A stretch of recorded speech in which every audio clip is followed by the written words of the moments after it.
Reading this morning is from Galatians 4 through 6. But when the fullness of time had come, God sent his Son, born of a woman, born under the law, in order to redeem those who were under the law, so that we might receive adoption as children. And because you are children, God has sent the Spirit of his Son into our hearts, crying, Abba, Father. The word of God for the people of God. Thanks be to God.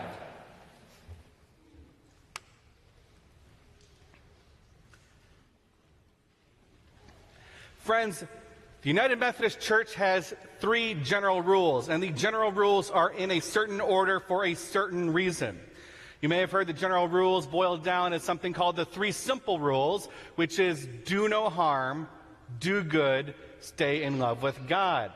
It's very important to keep those in that order. For example, if one tries to do short-term good without thinking through potential long-term harm, one may do harm instead of good. So first do no harm, then do good. Friends, I confess, I may have introduced some harm into my household system this week. So I have a picture here for you. So some of you know that this spring, Kelly and I bought a house, and it's been a wonderful, exciting experience. We've been unpacking and unpacking and unpacking. If you don't see me here, I'm unpacking or sleeping by the boxes. But one of the things I was really excited to do is finally have a backyard where I could set up a swing for the kids. I had a swing that looked a lot like this one. It was red with a monkey face. This is green with a daisy, and just to swing all day. And I was so excited to finally get this set up for my kids so they could inherit this wonderful part of my childhood. Does anybody see the mistake that I made? There is... Well, to go across the tree, it's not too bad, actually. I would say the mistake is there is one swing. There is a swing, and we have 2 kids. You fool. Now, you teach your children to share, right? You hope that when they are faced with a challenging situation, they'll remember everything that you taught them, and they'll really go with that. But friends, when the temp is up and the breeze is sweet and the dew point is low and the grass is trimmed and that swing is brand new in the tree, forget Papa. It's every swing loving child for herself. There's an order. Do no harm, then do good, and stay in love with God. Now, while I was in the kitchen getting ready to make dinner the other night, the kids were out there in the backyard, and I could see what was going on and certainly hear what was going on. And I had a hope that it's going to work out, that they're going to work it out. So here's the thing, the debate kept escalating. It kept escalating. But as it escalated, I trusted my children. So basically, this was me. This is fine. This is fine. We're okay. We're fine. They're not going to escalate. It's not going to get worse. It's fine. No, fool. Again, I was wrong. So eventually my anxiety got the better of me, and we came up with a new method. Okay, kids, I have to turn the barbecue chicken every 5 minutes, so you get to switch off who gets to swing every 5 minutes. And that seemed to work mostly. We're not giving up. We've got, the second swing is not ordered. It's merely in our cart on Amazon, just in case. Now, friends, our lives are filled with systems. Our household, whether you live alone or with a roommate or with family, your household is a system. Your family, your school or work, your friend circles or your club or team, that's a system. Your church is a system. The government is a system. Oh, the many layers of the governmental system. And, of course, at no time has what is happening in any of these systems, especially the government, ever made you smile and think, this is fine, we're fine. Right? We will always have system anxiety. That's part of what happens as our systems continue on.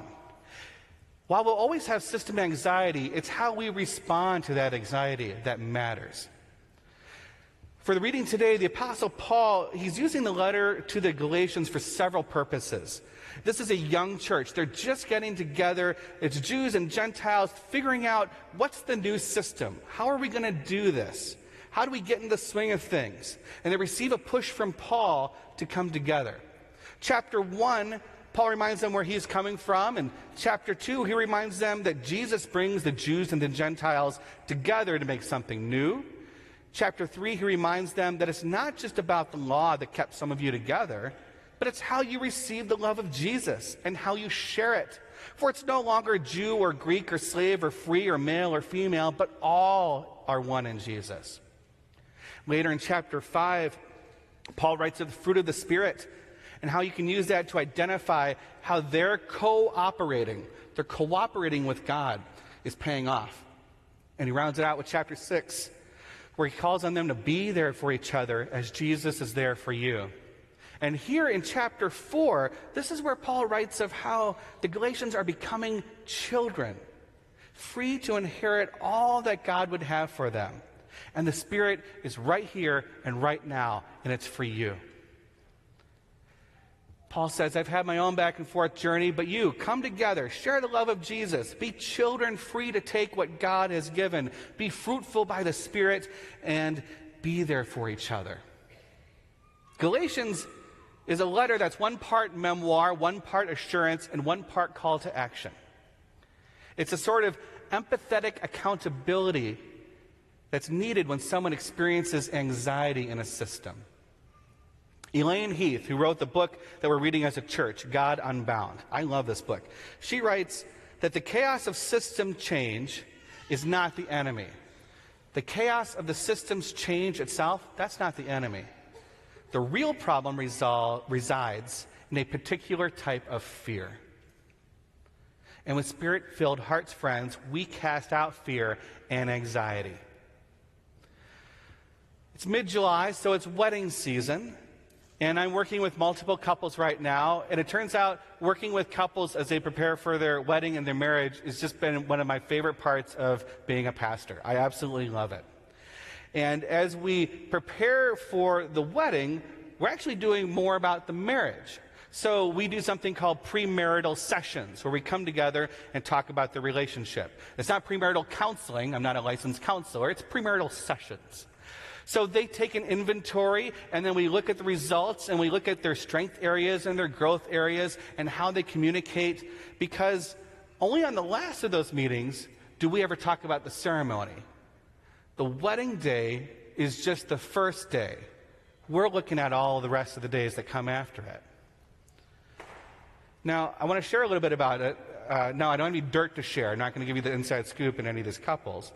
But I will say that over the years, there's a topic that keeps coming up a lot, and that's fear and anxiety and how to respond to change, both as individuals and as a team. So part of their inventory is the couple will look at their stress profile. It'll show them how stressed they are on a scale of 0 to 100 based on how they respond to questions. And it also shows what their specific stressors are based on what they indicated. And so I'll ask them, so when you're stressed, how do you know when you're stressed? How do you know when you're upset? And what does it look like? What does it look like physically?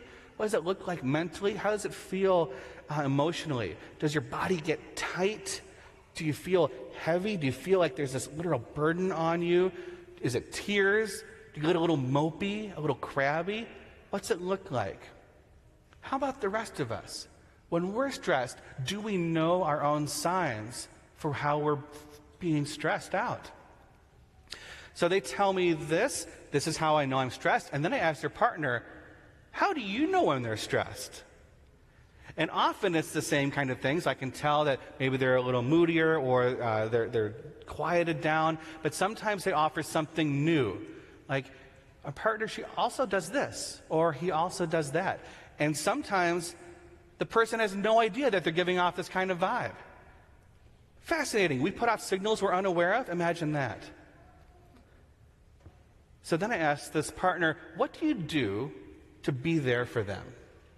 When you can sense that your partner has anxiety and stress or fear, how do you respond to that anxiety in your couple system? And I listen, and I ask that partner, is that what you need? Usually it's yes. Sometimes no. They got to find something new. We'll get there. But it's fascinating to listen to couples talk about this And some of them are very aware, and they're doing this on purpose. And others, they don't do this on purpose. So what we do in our conversations is lift it to the surface so that they can intentionally be there for each other in the midst of anxiety. Now, sometimes engaged couples, they somehow have never had anxiety or fear or arguments. Yet. Very important word, yet. I once worked with a couple, not at this church, from another church, and they had said that they never fought. Nothing that they'd ever experienced in their 1 year together and their 1 year of engagement, they felt qualified as a fight. And I said, wow, that's really good. Good for you. So how can you get ready now for when the first fight happens? And their jaws dropped. They had never considered that they might actually have an argument someday.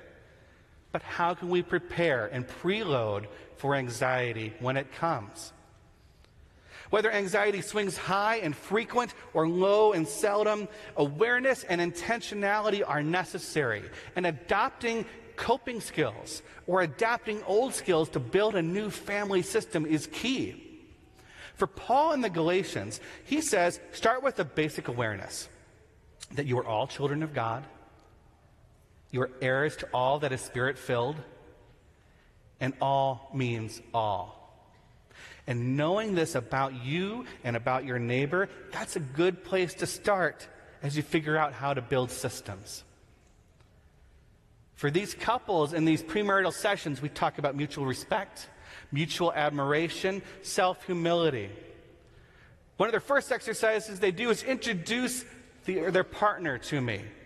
And the way they do it is they're going to make 4 lists of 5. 5 things that I couldn't tell about their partner just by looking at them. 5 things they really admire about the other person. 5 funny stories or moments with that other person. Some of you are thinking, hey, we could do this on the way home from worship today in the car, right? And the last list is 5 times when they were there for you. Maybe you've got someone in your life who's been there for you time and time again. And what I love about that last one is that after disarming each other with a little bit of laughter with these funny stories, they then have mutual vulnerability where someone essentially has to say, I couldn't do it on my own at least 5 times, and this person helped me in a way that I couldn't do it on my own. And then the other person does the exact same thing. There's a mutual vulnerability and accountability for one another. That's a pretty solid foundation to start building your systems when anxiety arises. Do we know our best responses? Do you know your worst responses? And does your best start with what Paul says, that you are a loved child of God? Elaine Heath, in this book, God Unbound, she says that a system, and her example obviously is the church, the system must assume a contemplative stance. Contemplative stance. And to her, it means this practice. It means, number 1, show up to God, ourselves, our neighbors, and our world. Show up. 2, pay attention to what's there and what's going on inside and outside of us. Pay attention. 3, cooperate with God as God invites, instructs, corrects, or encourages in the situation at hand. Cooperate with God. And 4, release the outcome of cooperation with God. Consciously let go of the outcome, recognizing that God is God and we are not. Release to God. Show up, pay attention, cooperate with God, release to God. Elaine Heath is a genius. I love this book. Because she's right. Anxiety will rule the world if we don't show up. Fear will take over if we don't pay attention. Anger will reign if we don't cooperate with God. And resentment will build up if we don't release the outcome to God. She's on the money. Show up, pay attention, cooperate with God, release to God. I think about this pattern for couples who are preparing for marriage. And I think about this pattern for the future of our denomination, the United Methodist Church. I think about this pattern for our stepping into vital dialogues about race this year in Hennepin Avenue United Methodist Church, as Senior Pastor Judy so prophetically proclaimed in her sermon last Sunday. I think about this pattern for how we speak to one another and how we speak of one another as we get closer to midterm elections. I think about this pattern as the Church of Youth Group departs for Detroit, Michigan on Saturday for our mission trip. We're going out to a United Methodist ministry called Motown Mission. It's in a big, giant, downtown cathedral-style church. I guess they have those everywhere now. This city, Detroit, is recovering from economic disaster. In 2013, they became the largest U.S. city to declare bankruptcy. See, their industry shifted, especially the auto industry, which meant high job loss, which meant rapid suburbanization, which meant considerable loss of population. Over the last 60 years, they've lost 60% of their population in Detroit. Over 100,000 property foreclosures. Local government just couldn't get things done. Their old coping skills in anxious times didn't work. New anxiety was high in the system. Here's an example. You can look up anything about Detroit and you'll find tons of examples of what they're having to dig themselves out of. But here's one. At the time of the bankruptcy, 40% of the street lights were out. So in a system of 88,000 street lights, over 35,000 did not work. No light, higher crime. More traffic accidents. There was a very tragic story of one boy who was hit while he was waiting for the school bus because the light at the school bus stop hadn't been working for months. That was the kind of unfortunate tragedy that helped spur, hey, maybe we should do something about this.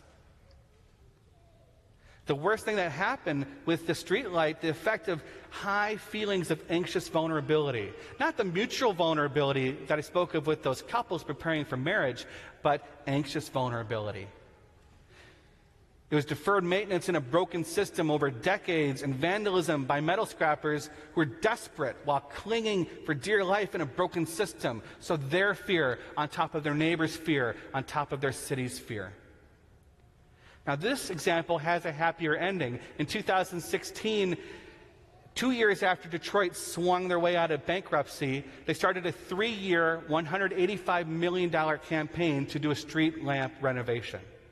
So now they're LED. They use less energy. They have a better glow. It came in on time and under budget. That's the kind of morale boost that that city government needed. They had to use a new way in getting there. They showed up. They heard people's cry that this must change. They paid attention. They did a study and determined the best way forward. They cooperated with God. They used a healthier bonding system and new jobs and hope. And they released the outcome to God. Because now, there's only 65,000 lights, because there's a lot less people, but they are very proud people indeed.